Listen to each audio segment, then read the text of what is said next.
बाकी अपनाते रहेंगे। चलो आज सेटिंग डालो। पेपर लाए हो सी सेट के लिए? क्वेश्चन मतलब कॉपी बोली थी ना, कॉपी लाने के लिए सी सेट की, लाए हैं? ठीक। तो पहला सेक्शन है, पहले तो सी सेट के बारे में आइडिया है आपको? क्या था कल बताया था ना मैंने, सी सेट के लिए एक मोटा मोटी समझ लो सी सेट के हिसाब किताब क्या है। बहुत डिटेलिंग नहीं है, सी सेट की ऑलरेडी वीडियो पड़ी हुई है, अब जाके देख लेना, ग्रुप में पड़ी हुई है उसमें चैनल पे कि कैसे प्रिपेयर करना है। फिर भी आपको बस थोड़ा सा समझा दूं मैं,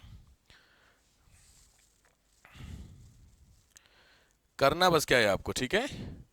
तो जो सी सेट का आपका पेपर होता है, इस सी सेट में दो पोर्शन होते हैं।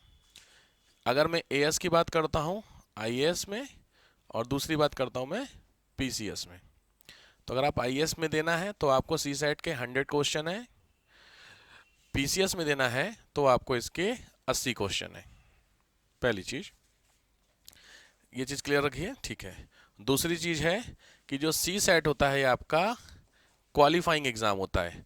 क्वालिफाइंग का मतलब होता है आपको इसको केवल पास करना है। तो आपको इसमें लाने हैं 33 सही होने चाहिए आपके, और इसमें आपके wait wait wait wait wait, एक मिनट, इधर मैंने आईएएस लिखा है, इधर पीसीएस लिखा है, रिवर्स कर दीजिए। यहाँ पे हैं आपके 80 क्वेश्चन और यहाँ पे हैं आपके 100 क्वेश्चन, ठीक है? तो ऑब्वियस बात है इस 80 का जो राइट होगा वो होगा 28। ये 28 आपके यहाँ सही होने चाहिए और यहाँ पे आपके 33 क्या होने चाहिए? सही होने चाहिए। तो पहले तो ये क्लियर रखो कि कुल मिला के हमें 33-28 सही करने, ज़्यादा करनी नहीं, फालतू मेहनत ज़बरदस्ती करनी नहीं है। अब आते हैं सिलेबस को लेकर के कि साहब कौन कौन से एरिया को हम लोग कवर कर सकते हैं। तो सी सेट के सिलेबस में सबसे पहले होती है आपकी मैथ्स, दूसरे पे होती है आपकी रीजनिंग, थर्ड पे होती है आपकी इंग्लिश, फोर्थ पे होती है आपकी हिंदी, फिफ्थ पे होती है आपकी डीआई डेटा इंटरप्रिटेशन बोलते हैं, सिक्स्थ पे होती है आपकी डीएस डेटा सफिशिएंसी बोलते हैं, ठीक है? और सेवेंथ पर होती है आपकी अनसीन पैसेज। अनसीन पैसेज ये होता है कुल मिलाकर के मोटा मोटी सिलेबस है। एक आईपीएस और होता है, आईपीएस इंटर पर्सनल स्किल करके बोला जाता है, ठीक है? ये आपका मोटा मोटी सिलेबस है। अगर नंबर ऑफ क्वेश्चंस की बात कर लेते हैं तो मैथ्स के करीब 10 क्वेश्चन, रीजनिंग के करीब 15 क्वेश्चन, इंग्लिश के करीब 5 क्वेश्चन, हिंदी के करीब 10 क्वेश्चन, डीआई और डीएस मिला करके करीब 10 क्वेश्चन, अनसीन पैसेज के अराउंड 30 क्वेश्चन, और रिमेनिंग आपके किसके हो गए? आईपीएस के इंटरपर्सनल स्किल के, ठीक है? तो कुल मिलाकर के ये आपका हिसाब किताब हुआ। अब हिसाब किताब इसमें कुल मिला के समझ लीजिएगा कि आपको करना अल्टीमेटली आपको 33 इसमें सही करने हैं, 28 इसमें सही करने हैं, ठीक होगी बात? तो पॉइंट क्या होता है यहाँ पर कि इसमें जिस हिसाब से तैयारी की जाती है, हमेशा हर बच्चे के अंदर एक ध्यान से समझना क्या कि आप अपनी अपने एरिया को पकड़ लीजिए। अपने अपने एरिया का मतलब होता है कि आप कौन से सेक्शन को कवर कर सकते हैं। आपको कुल मिलाकर के 28 यहाँ सही करने हैं और 33 यहाँ सही करने। अगर आप एग्जाम दे रहे हैं तो इसमें से कौन से बेहतर आपके हिसाब से होंगे, ये बेहतर है या ये बेहतर है? तो उसके लिए आपके सामने ऑप्शन, सबसे बेहतर जो ऑप्शन होता है, अगर आपको एक समझ में नहीं आ रहा क्या करें, तो उसके लिए सबसे बेहतर ऑप्शन है, सबसे पहला ऑप्शन उठाइए अनसीन पैसेज का, दूसरा ऑप्शन उठाइए जनरल हिंदी का, आज आने दो, आज सबको आने दो, अनसीन पैसेज का, हिंदी का।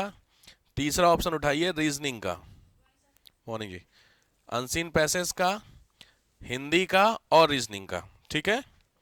अब इसमें मैं इसलिए कह रहा हूं क्योंकि जो अनसीन पैसेज, हिंदी, ये दोनों जो आते हैं ये आपके मेंस में भी आते हैं।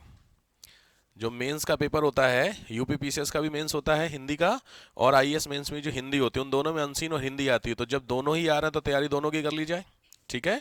तो इन दोनों को मिला लीजिए और रीजनिंग मिला लीजिए। अब हिसाब समझिए, अनसीन के कितने क्वेश्चन हो गए? लगभग 30। हिंदी के कितने हो गए? लगभग 10, 40। रीजनिंग के कितने हो गए? 15। तो 40, 15, 55। 55 क्वेश्चन अगर आपने प्रॉपर प्रिपेयर किए तो इसमें से 33 या 28, समझ रहे हो क्या? ये लाना थोड़ा सा इजी हो जाएगा। सेफ साइड के लिए आपको क्या करना है, तो सेफ साइड के लिए कुछ लोग होते हैं जो मैथ्स के कुछ एक टॉपिक को, मैथ्स वैसी मैथ्स नहीं आती जो आप सोचो कि तगड़ी वाली मैथ आती है, हल्की मैथ आती है, या फिर इसमें से फिर अपना आपको देखना पड़ेगा। देखो आईपीएस जनरली उन बच्चों का अच्छा होता है जिनका एमबीए बेहतर है, मतलब जिन्होंने एमबीए कर रखा है उनका आईपीएस होता है। एमबीए में एचआर वगैरह उसमें पढ़ाया जाता है, इंटरपर्सनल स्किल कैसे नहीं, स्किल डेवलपमेंट होता है, वो होता है, तो उनके लिए बेहतर होता है। कितने क्वेश्चन है, 10-12 क्वेश्चन के लिए एमबीए तो नहीं करना है ना, पता चले, तो उनके लिए बेहतर होता है। अनसीन पैसेज उनका अच्छा होता है जिनका बीए वगैरह नहीं होता, जो थ्री प्रैक्टिस कर रखी है जिन्होंने। हिंदी हो गया, इंग्लिश बेहतर होता है जिनकी इंग्लिश बेहतर होती है, अपने अपने हिसाब से छांटते हैं। ऑन एन एवरेज सबसे बेहतर तरीका होता है कि आप इन 3 एरिया को पकड़ लो, ठीक है। अब इन तीनों में से आपको एटलीस्ट इसमें तो वो नहीं करना है, मतलब आप सोचो कि इसमें भी गैप कर लो। एक्स्ट्रा अगर आप देना चाहते हो इफर्ट्स तो वो दे दो मैथ्स में कुछ हद तक, और एक एक्स्ट्रा एफर्ट दे सकते हो, तो फिर आप अपने हिसाब से देख लो कि आपको इसमें से कौन सा बेहतर लग रहा है, ठीक है। बट सबसे बेहतर तरीका होता है कि इन 3 एरिया को पकड़ के साथ में ये ले लो, ठीक है। आप ये जो सी सेट होता है आसानी से क्रैक कर जाएंगे, बहुत बड़ा टास्क नहीं है सी सेट, ठीक है। बट खेल जो मैंने आपको बताया सी सेट में आपको इतना करना पड़ेगा जो मैंने लिखा हुआ है। क्लियर हो गया हिसाब किताब? बहुत ध्यान से समझना, क्योंकि अगर आप इसके पेपर को पास नहीं करेंगे तो आपका जीएस का पेपर चेक नहीं होगा, ये रूल है। तो आपने जीएस में 100 भी सही कर दिए हैं, अगर आप सी सेट फेल कर गए तो जीएस पे जाएंगे नहीं आपकी कॉपी। इसका मतलब समझ में आया, सारी मेहनत बेकार आपकी। तो आपने जितना भी जीएस पढ़ रहे हैं, बहुत सारे बच्चे हैं जो सी सेट में फेल हो जाते हैं, तो सी सेट में अगर आप फेल हो गए तो आपके जीएस कितना भी अच्छा तैयार है, आप मेंस नहीं जा पाए, क्या फायदा हुआ। बहुत सारे उसको हल्के में लेते हैं, हल्के में मत लीजिएगा, आराम से टाइम है आपके पास, रोज थोड़ा थोड़ा थोड़ा थोड़ा करके खाते चलेंगे तो सब डाइजेस्ट होता चलेगा, ठीक हो रही बात। ये आपका है, मैं हिंदी से जानबूझ के, क्योंकि हिंदी के जो 10 क्वेश्चन यहाँ दिख रहे हैं, ये हिंदी 10 के अलावा मैंने था 150 नंबर की मेंस में है, पीसीएस में, और 300 नंबर की आईएएस में है। तो हिंदी हर जगह है आपकी, तो इसलिए हिंदी फिर मैथ फिर ऐसे करके करके स्टार्ट कर, एक दिन हिंदी, सैटरडे संडे है तो एक दिन कुछ एक दिन कुछ, खत्म। बात समझ गए आप लोग? ठीक, तो इसीलिए ये हिसाब किताब क्लियर हो गया सी सेट का। तो इसलिए भैया सी सेट को इस तरीके से तैयार कीजिए, नोट करना हो नोट कर लीजिए, नोट हो गया हो तो अच्छी बात है, नहीं करना हो मतलब हो गया हो तो मैं आगे बढ़ूँ।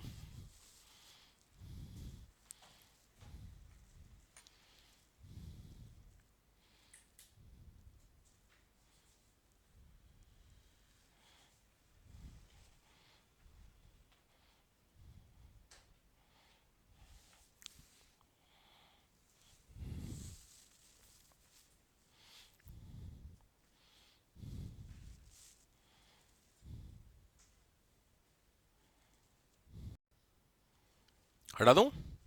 चलो ठीक है, यहाँ से आपका हिंदी का पोर्शन स्टार्ट करते हैं। तो चलिए पहला हेडिंग डालिए, लैंग्वेज। मैं बोल रहा हूँ यूपीपीसीएस मेंस के हिसाब से भी हिंदी चलेगी साथ साथ, तो थोड़ा सा एरिया कवर करेंगे। लैंग्वेज, भाषा, पॉइंटर टू पॉइंटर चलते हैं। भाषा का मतलब लिखिए, लेफ्ट सबसे पहले पहले लिखना है परिभाषा, डेफिनेशन। लैंग्वेज को डिफाइन करना होगा तो आप क्या बोलेंगे, व्हाट इज लैंग्वेज। लैंग्वेज की अगर डेफिनेशन आपको देनी होगी तो आप लैंग्वेज की डेफिनेशन क्या देंगे, a medium of expression of thoughts and, ठीक बात है, लिखिए exchangement, exchangement of our thoughts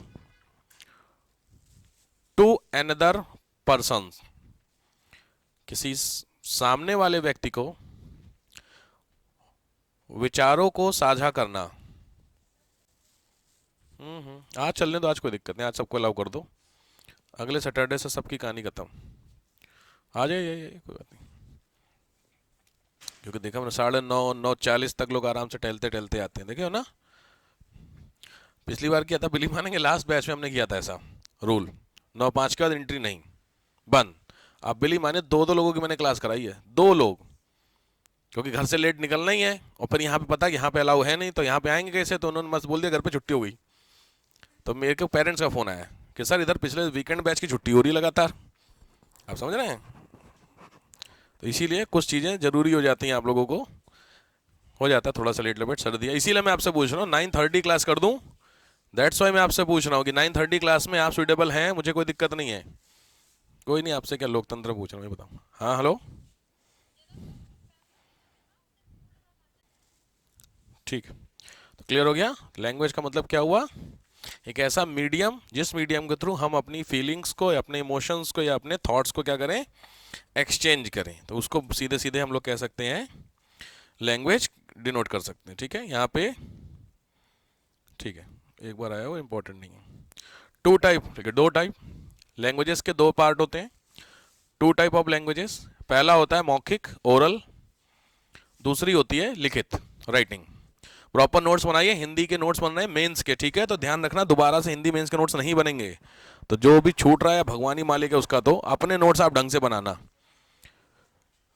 Sunday होगी, सैटरडे चलेगी मैथ्स, वैसे उतना दूर का वास्ता है मैथ्स से ना, तो संडे संडे चलेगी। ठीक है, क्या, एक ओरल, दूसरी रिटन लिखित भाषा, ठीक है, ओरल लैंग्वेज, और तीसरी होती है साइन लैंग्वेज, स्टार करके, साइन लैंग्वेज, सांकेतिक भाषा। डिफरेंस समझ में आ गया? तो पहली मौखिक मतलब होता है आप बोलें कुछ, जैसे मैं बोल रहा हूं। लिखित मतलब जो बोर्ड पे लिखता हूं। सांकेतिक का मतलब क्या होता है, जैसे इसमें आप समझ के क्या होना है, बस ये सीन होता है। तो इस तरीके की लैंग्वेज में, सांकेतिक में जनरली टीचर्स भी बोलते हैं, या फिर रेड लाइट में सबसे अच्छा एग्जांपल सिविल्स में पूछा हुआ है कि इंडिकेटिव लैंग्वेज का सबसे बेहतर एग्जांपल होता है रेड लाइट। देखते हैं आप रेड लाइट, वहां पे लाइट जली, आप शांत हो गए, खड़े हो गए चुपचाप, समझते हैं, ग्रीन हुई अपने आप, कोई कुछ कहता है कुछ नहीं, चुपचाप। अगर वहां पे बंदा कांस्टेबल भी नहीं खड़ा है तो भी आप आराम से आओगे जाओगे, just this is called sign language. Clear हो गया? ठीक। अच्छा, साइन लैंग्वेज बहुत सारे लोग उसको करते हैं, जो वो डिफेंडम वाला हिसाब नहीं चलता है उस वाले में, वो साइन लैंग्वेज अलग, उसको लैंग्वेज में नहीं डाला गया है। ठीक हो गया? चलो, type of languages, type of languages India में टोटल कितनी लैंग्वेज हैं? ऑफिशियली तो कुछ भाई, सीधी बात, हमें ऑफिशियली वैसे तो 50 लैंग्वेज होंगी, हमें ऑफिशियली समझनी है, ठीक है। तो कितनी है लैंग्वेजेस? 22।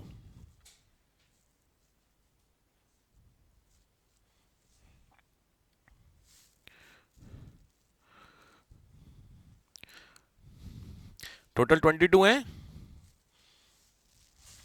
देखिए, एक चीज ध्यान रखिएगा, इसमें दो तीन चीजें समझनी होती है। सबसे पहली चीज समझनी होती है, 8th शेड्यूल में है, तो सबसे पहले नोट कीजिए 8वीं अनुसूची है, 8th शेड्यूल है, टोटल 12 शेड्यूल हैं, जिसमें से 8वें में हमारी लैंग्वेज है। दूसरा पॉइंट लिखिए, इनिशियली 14, इनिशियली 14, जब संविधान लागू हुआ था तो 14 थी, अभी 22 हैं, राइट नाउ 22। सामने आपके है लैंग्वेज का नाम, और इधर साइड में लिखा हुआ है वो पॉइंट, तुरंत एक इंडेक्स बना लीजिए, सीरियस होकर के क्लास को करिए। इधर लैंग्वेज का नाम, उधर ईयर, बीच का छोड़ दीजिए, क्योंकि आपको कॉमन सेंस है कहां बोली जाती है, सबको पता होगा ना मलयालम कहां बोलते हैं, कोई नई चीज नहीं। लैंग्वेज का नाम, एरिया, वो क्या बोलते हैं, ईयर।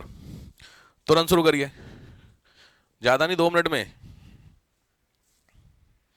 Late me check, 2 4 6 8 10 12 14 16 18 20 22।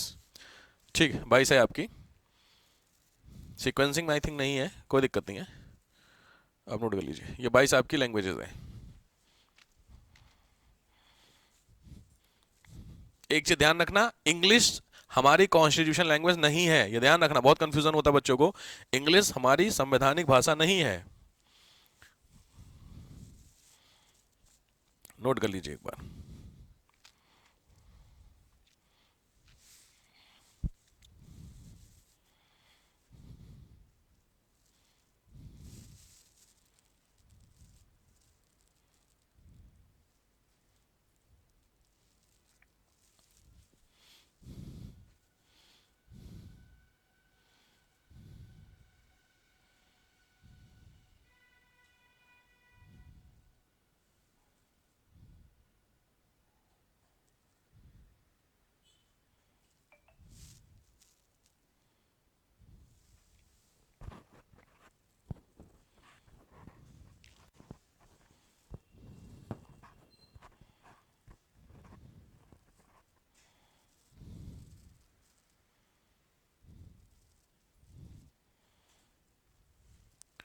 हो गया?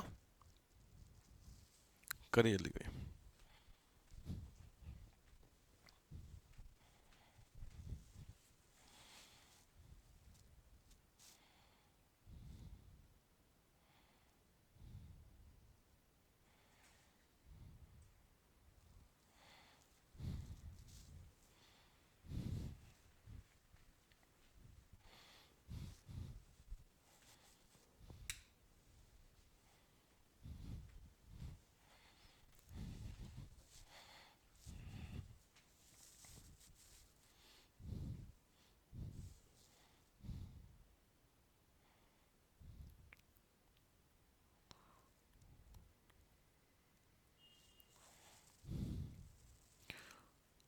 हो गया। इसमें एक चीज चेक कर लीजिए, जब हमारा कॉन्स्टिट्यूशन लागू हुआ था, इंप्लीमेंट किस दिन हुआ था? ईयर 1950, 26 जनवरी 1950 ना। तो चेक कीजिए, इसमें 14 लैंग्वेज आपकी होंगी जो 1950 में होंगी, तो वो इनिशियल 14 हैं आपकी, ठीक है, पूछा हुआ संविधान को इंप्लीमेंट होते समय। और बाकी जो लैंग्वेजेस है वो आपकी एक एक करके, वन बाय वन करके। 2003 में देखो 2-3 लैंग्वेज आई थी।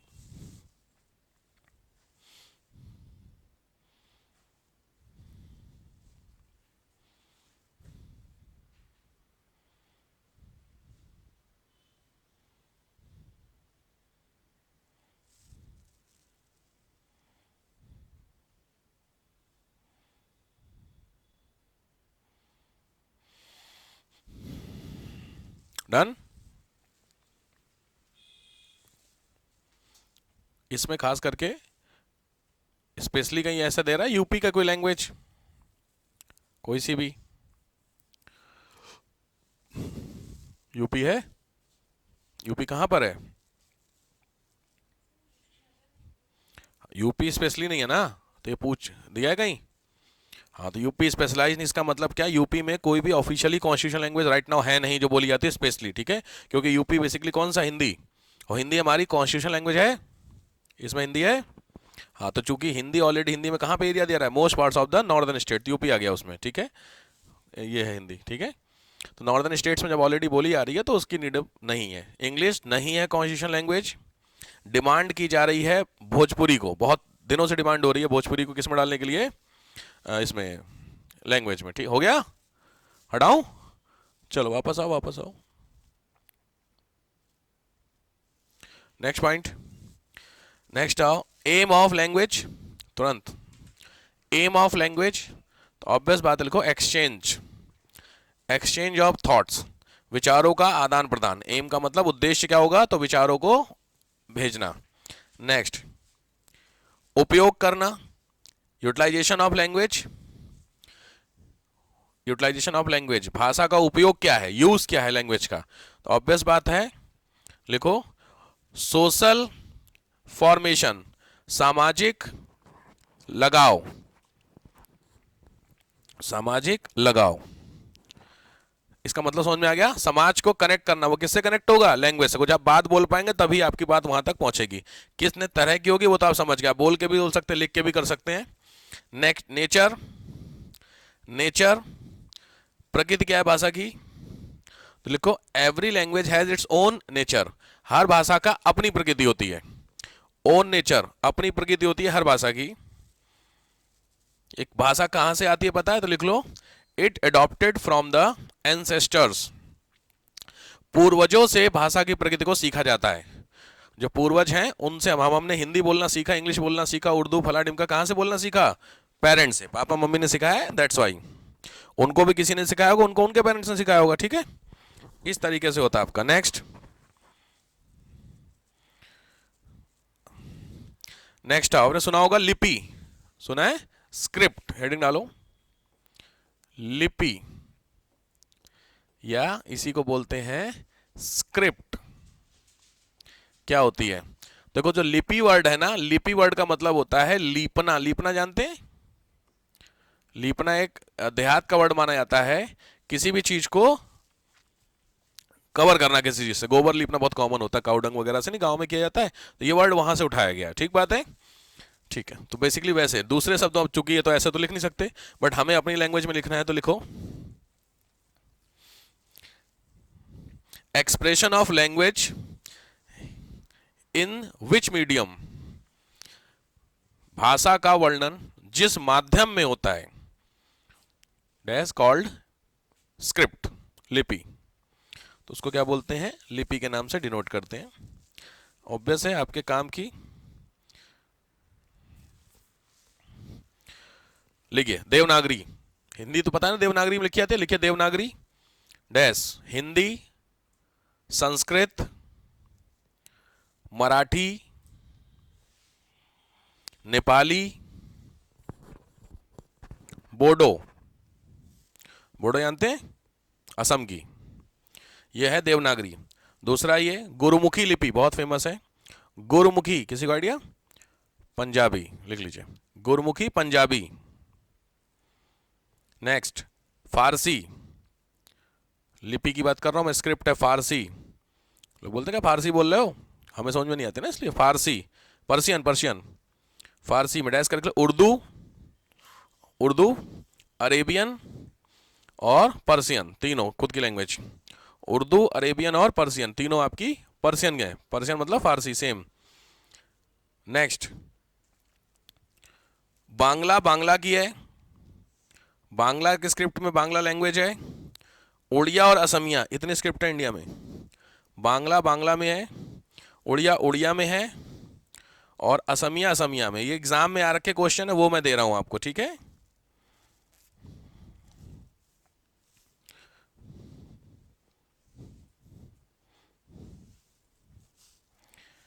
ठीक हो गया, चलो नेक्स्ट आओ। लिपि चिन्ह, हिंदी में थोड़ा सा लिखिए साइन, स्क्रिप्ट साइन। तो हम देवनागरी को लेके चलेंगे, ठीक है, देवनागरी जो अपना है हिंदी, क्योंकि हिंदी पढ़नी है, संस्कृत नहीं पढ़नी है। तो देखो साइन जो होते हैं बेसिकली, जो साइन होते हैं जिसको हम लोग चिन्ह के नाम से डिनोट करते हैं, वो आपके दो होते हैं देवनागरी में। 11 तो होते हैं आपके स्वर, विच इज कॉल्ड वॉवेल, ठीक है। 11 लिखिए स्वर,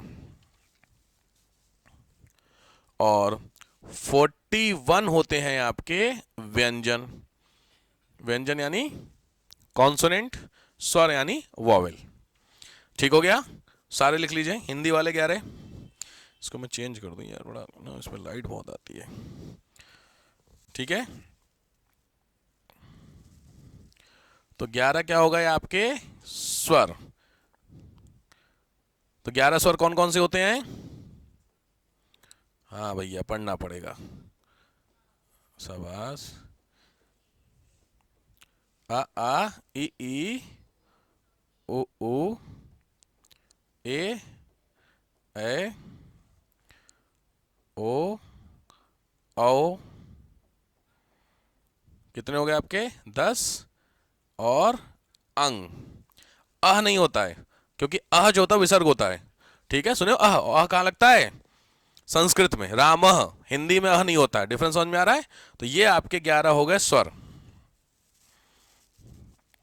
मात्रा जिसको बोलते हैं, मात्राएं इसी को तो बोलते हैं ना, पता सबको मात्राएं, हाँ ठीक है।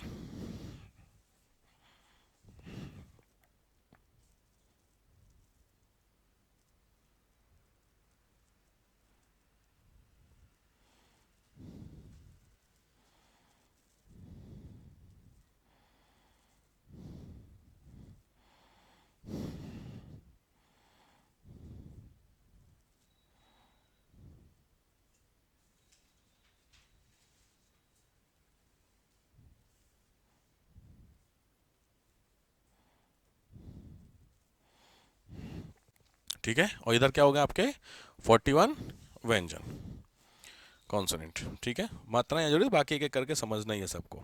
अब नेक्स्ट टॉपिक आइए। तो पहला टॉपिक आपका क्या हो गया, लैंग्वेज। दूसरा टॉपिक आइए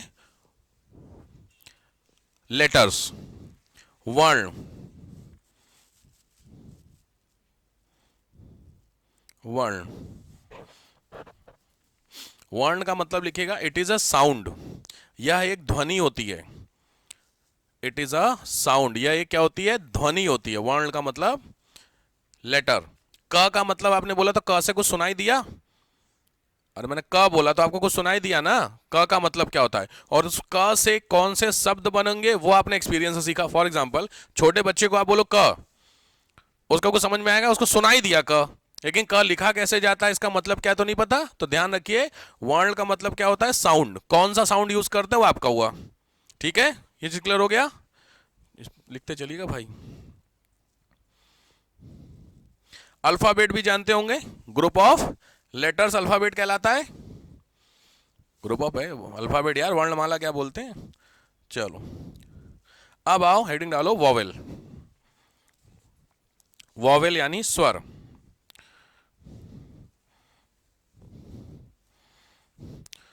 हिंदी में कितने हो गए आपके 11, पीछे मैंने बताया अभी आपको। वैसे कितने होते हैं 16, ठीक है। वैसे कितने होते हैं 16, और हिंदी में कितने होते हैं 11। ठीक है, स्वर के लिख लीजिए। दो टाइप के वॉवेल जो होता है आपका स्वर होता है वो दो तरीके के होते हैं। पहले स्वर कहलाते हैं ह्रस्व स्वर, एज इट इज लिखना पड़ेगा भाई, और सेकंड इज कॉल्ड दीर्घ स्वर। ह्रस्व मतलब छोटा, दीर्घ मतलब बड़ा। तो जिसमें डबल की मात्रा लग रही है वो दीर्घ है, और जो सिंगल की मात्रा वाले हैं वो ह्रस्व है। समझ गए? सबको आइडिया होगा, नोट करते चलना है स्पीड में, क्योंकि जो आप जानते हैं उसी को हम पढ़ा रहे हैं। अ हो गया, छोटी ई हो गया, छोटा ऊ हो गया, ए हो गया, ओ हो गया। समझ गए? और जो बड़ी की मात्रा होगी वो क्या होगा? बड़ा आ, बड़ी, बड़ा ऊ, ये सब क्या होंगे? दीर्घ होंगे। क्लियर हो गया? नोट करते चलिए।